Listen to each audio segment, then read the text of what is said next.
Sri Kuberan TV நேயர்களுக்கு அடியேன் உங்கள் சிவயோகி சிவசக்திமான் சுவாமிகள் வணக்கத்தை தெரிவித்துக் கொள்கிறேன்.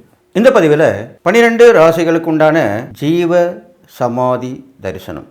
நிறைய பேர் பார்த்தீங்கன்னாக்கா ஜாதகம் பார்க்குறாங்க. ஜாதகம் பார்க்குறவங்களும் பார்க்காதவங்களும் ஆன்மீகத்தில் இருக்கிறவங்களும் தெய்வ நம்பிக்கை உள்ளவர்களும் எல்லோருமே கோயிலுக்கு தான் போகிறாங்க. வீட்டு பக்கத்தில் இருக்கிற போவாங்க, விசேஷமான கோயிலுக்கு போவாங்க, யாராவது எதாவது சொன்னால் அந்த கோயிலுக்கு போயிட்டு வருவாங்க. ஜாதகம் பார்த்தவங்க அவங்க ஜோதிடர்கிட்ட பார்த்தவங்க அந்த ஜோதிடர்கள் சொன்ன பரிகார கோயிலுக்கு போயிட்டு வருவாங்க.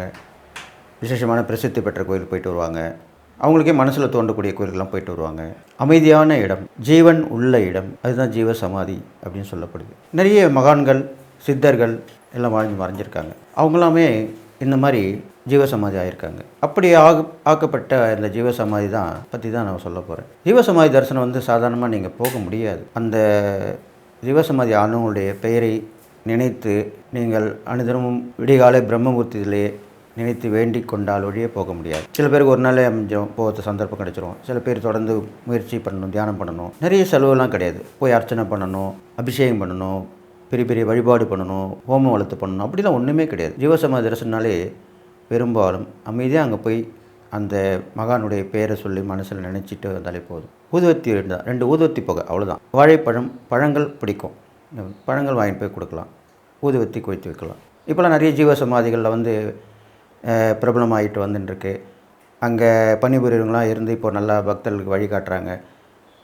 அது மாதிரிலாம் இப்போது வசதிகள் நிறைய வந்துடுச்சு. அதனால் நீங்கள் தாராளமாக போயிட்டு வழிபட்டு வரலாம். அந்த ஜீவசமாதி தரிசனம் பண்ணிட்டு வந்தீங்கன்னா உங்களுக்கு நடக்காத விஷயம் நடக்கும். அதுக்காக தான் இந்த 12 ராசிக்கு நான் ஜீவசமாதி தரிசனத்தை பற்றி இப்போ சொல்ல போகிறேன்.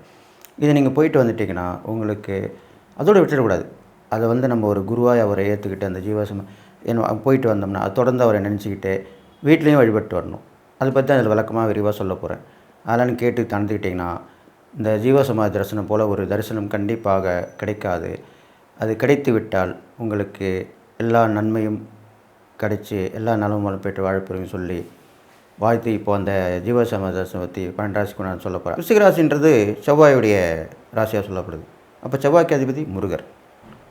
அந்த முருகப்பெருமானை வணங்கி பேரும் புகழும் பெற்று இன்றளவும் விளங்கி வரும் சாட்சாத் அந்த பாம்பன் சுவாமிகள் அவருடைய ஜீவசமாதி தரிசனம் தான். இந்த விருச்சிக ராசியில் பிறந்தவங்க விசாகம், அனுஷம், கேட்டை இந்த நட்சத்திரத்தில் பிறந்தவங்க, விருச்சிக லக்னத்தில் பிறந்தவங்க இவங்களுக்கெல்லாமே சென்னை சுற்றி உள்ள ஜீவசமாதி தரிசனம்னு சொல்லிட்டு வர. அதனால் சென்னைக்கு அருகாமையில் உள்ள திருவான்மையூர் அங்கே கடற்கரை அருகில் இருக்கும். கடற்கரை அருகில் உள்ள ஜீவசமாதி தரிசனம் இதுதான். அங்கே முருகப்பெருமான் இருப்பார். இந்த பாம்பன் சுவாமிகள் அங்கே தான் இருக்குது. அந்த பாம்பன் சுவாமிகள் மடம்னு சொல்லுவாங்க. அங்கே போயிட்டு பெரும்பாலும் விருச்சிக ராசியில் பிறந்தவங்களாம் செவ்வாய்க்கிழமை போயிட்டு வரலாம். அங்கே முருகப்பெருமான் இருக்கார், கோயில் கொண்டு இருக்கார், அவரை வணங்கிட்டு வரலாம். இவரை பாம்பன் சுவாமிகளை பார்த்துட்டு ஒரே ஒரு கோரிக்கையை கொண்டு போகணும் அது சொல்லிட்டு வரலாம். பெரும்பாலும் பாம்பன் சுவாமிகளை வழிபடும்போது ஊதுவத்தி புகை வச்சு தியானம் பண்ணிட்டு வரணும். அங்கே தியானம் மண்டபம் இருக்குது. அங்கே உட்காந்து வணங்கி வந்துட்டால் கண்டிப்பாக நல்லா நடக்கும். பெரும்பாலும் உங்கள் ஜாதகத்தை எத்தனை போய் அங்கே வச்சுட்டு வரலாம். இதில் நான் ஒன்று சொல்லுவேன். அந்த பாம்பன் சுவாமிகள் மடத்திலேயே பாம்பன் சுவாமிகளுடைய சிஷ்யர் ஒருத்தர் அங்கே ஜீவசமாதி கொண்டிருக்கார். அவரும் ஒரு ஜோதிடர். அதனால் அந்த சன்னதியில் உங்கள் ஜாதகத்தை வச்சிங்கன்னா ஜோதிடரே அங்கே ஒரு ஜீவசமாதியாக இருக்கிறனால அது அவருடைய ஆசையும் கிடைச்சி அந்த ஜாதகத்தை பாம்பன் சுவாமிகளை வச்சு முருகப்பெருமான்கிட்ட வச்சு வணங்கிட்டு வந்தீங்கன்னா கண்டிப்பாக ஜாதகத்தில் இல்லாத நல்லது நடக்கும். செவ்வாய்க்கிழமை போயிட்டு வரலாம். பெரும்பாலும் வியாழன், பௌர்ணமி, அமாவாசையில் அங்கே விசேஷமாக சொல்லப்படுது. நிறைய அன்னதானம் பண்ணிட்டு வராங்க. இப்போலாம் நிறைய பிரசித்தி பெற்று பிரபலமாகிடுச்சு. அது ரொம்ப நிறைய பண்ணிட்டு வராங்க. அங்கே போயிட்டு வரலாம். விருச்சிக ராசியில் பிறந்தவங்களுக்கு அது ஏற்ற இடமாக சொல்லப்பட்டிருக்கு. முருகப்பெருமான் கடலை பார்த்தபடி இருப்பார். அந்த கடற்கரை ஓரமாக இருக்கும். அவரையும் தரிசனம் பண்ணிட்டு அன்னதானம் கலந்துக்கலாம். உங்களால் முடிஞ்ச அன்னதானம் அங்கே செய்யலாம். அதுக்குண்டான காணிக்கையும் கொடுக்கலாம். ஒரே கோரிக்கையாக கொண்டு போங்க. அதுக்கப்புறம் ஒவ்வொரு கோரிக்கையாக முடிச்சுட்டு வாங்க.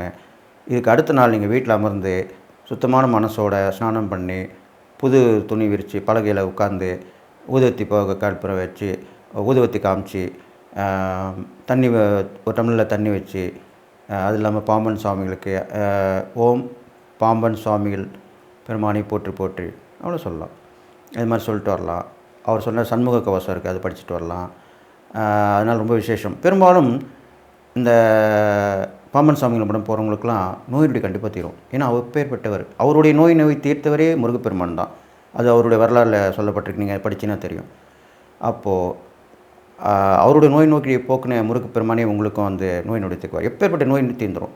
தீய சக்தியில் கண்டிப்பாக விளைவிடும். அது முக்கியமான இடமா இந்த இடம் சொல்லப்பட்டிருக்கு. இது இல்லாமல் முருகப்பெருமானும் இருக்கார் இல்லையா, நல்ல சுப காரியங்கள் நடக்கும், கல்யாணம் நடக்கும், குழந்தை பாக்கியம் கிடைக்கும், கண்டிப்பாக வேலை இல்லாமல் வேலை கிடைக்கும். இது முக்கியமான விஷயமாக சொல்லப்பட்டிருக்கு. இப்போது அந்த இடம் பிரபலமாகி வந்துட்டுருக்கு. அதனால் இந்த விருச்சிக ராசியில் பிறந்தவங்க செல்லக்கூடிய இடம் சென்னை திருவான்மியூர் அருகில் உள்ள பாம்பன் சுவாமிகள் மடம். இது யார் கேட்டேன்னு சொல்லுவாங்க. அங்கே போயிட்டு நீங்கள் செவ்வாய்க்கிழமை போகலாம், பௌர்ணமி அமாவாசை வியாழக்கிழமை அப்படி போயிட்டு வரலாம். அது இல்லாமல் வீட்டில் தொடர்ந்து பண்ணிட்டு வரணும், 108 தடவை சொல்லிட்டு வரணும். இதே சிந்தனையோடு இருக்கணும், கண்டிப்பாக நல்லா இருக்கும். தான தர்மங்கள் கண்டிப்பாக செய்யணும். நீங்கள் வெளியே வரும்போது தான தர்மம் பண்ணிட்டு வரணும். இது மாதிரி பண்ணிட்டு வந்தீங்கன்னா நல்ல மனசோடு இருக்கணும், நல்ல ஒரே சிந்தனையோடு இருக்கணும். அப்போ தான் உங்களுடைய அந்த கோரிக்கை கண்டிப்பாக நிறைவேறும் அப்படின்னு சொல்லி இந்த விருச்சிக ராசிக்காரங்களுக்கு சொல்லக்கூடிய எந்த இடமா இதை சொல்லியிருக்கேன். இங்கே போய் நீங்கள் தரிசனம் பெற்று ஜாதகம் உள்ளவங்க ஜாதகம் நோட்டு தான் அங்கே கொண்டு போய் வச்சு அதை வாங்கிட்டு வரலாம். பெரும்பாலும் விபூதியை பூசிக்கணும், விபூதி வாங்கி போய் கொடுக்கலாம். அங்கே வந்து இதை தரிசனம் பண்ணிவிட்டு விபூதி பூசுறது ரொம்ப விசேஷமாக சொல்லப்படுது. ஏன்னா விபூதியில் தான் மந்திரமாவது நீர்னு சொல்லப்பட்டிருக்கு. அதனால் அந்த விபூதி பூச நோய் நொடி தீரும், அவருடைய சக்தி கிடைக்கும். எந்த ஜீவசமாதி போகிற தரிசனம் போகிறோமோ அந்த சக்தி நம்மளுக்கு கிடைக்கும். எல்லா ஜீவசமாதியிலுமே ஊதுவத்தி வச்சு வேண்டி கூப்பிட்டு விபூதி கொடுப்பாங்க. அங்கே விபூதி இருக்கும், விபூதி கொடுப்பாங்க. விபூதி பூசிட்டாலே நம்மளுக்கு உள்ள பிரச்சனைகள் எல்லாமே கண்டிப்பாக தீரும்னு சொல்லி இந்த விருச்சிக ராசிக்காரர்களுக்கு சொல்லியிருக்கேன். இந்த பாம்பன் சாமிகள் மடம் போய் தரிசனம் பண்ணி நீங்கள் பிரச்சனையை தீர்த்துக்கணும்னு சொல்லிட்டு நீங்கள் எல்லா நலமும் பெற்று வாழ்ன்னு சொல்லி வாழ்த்தி விடைபெறுகிறேன். ஸ்ரீ குபேரன் டிவியை பார்த்தமைக்கு நன்றிகள். மேலும் இது போன்ற தகவல்களை தெரிந்து கொள்ள ஸ்ரீ குபேரன் டிவியை சப்ஸ்கிரைப் செய்யுங்கள். மறக்காமல் பெல் ஐக்கானை கிளிக் செய்யுங்கள்.